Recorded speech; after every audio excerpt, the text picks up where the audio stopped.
au silence.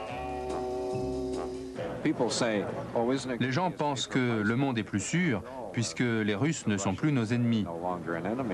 Mais rappelez-vous qu'il existe 6 ou 7 000 agents surentraînés et sans employeur venus de l'ex-URSS, et ces gens-là proposent leurs services à n'importe qui.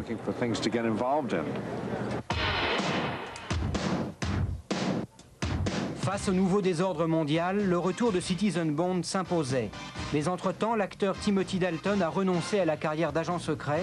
Après les refus de Mel Gibson et de Liam Neeson, c'est l'Irlandais Pierce Brosnan qui a hérité du permis de tuer numéro 7. Le premier film que j'ai vu de ma vie, c'était à Londres en 64, et c'était Goldfinger. J'étais gamin, irlandais, catholique. J'ai vu cette pin-up couverte d'or. C'était magique. Ce jour-là, j'ai eu envie de devenir un acteur. Vous croyez que James Bond aussi est catholique? Non, je ne crois pas que Jim soit très catho, non. James Bond n'est vraiment pas catholique.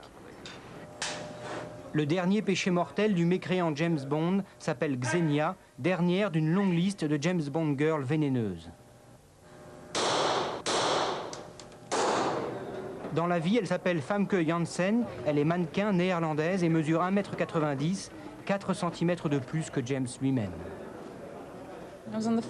J'étais à la maison, le producteur m'a appelé au téléphone, j'ai sauté au plafond, ce qui n'est pas difficile étant donné ma taille. J'étais vraiment folle de joie. Après 33 ans de sanglants et loyaux services, l'agent Bond va devoir se diversifier. Il lui faudra terrasser des espionnes en résille, trucider des séparatistes sibériens et semer des trafiquants d'armes, eux-mêmes poursuivis par la mafia. Les fins de siècle sont difficiles. Cette fois, l'agent gominé de Sa Majesté risque de froisser son smoking.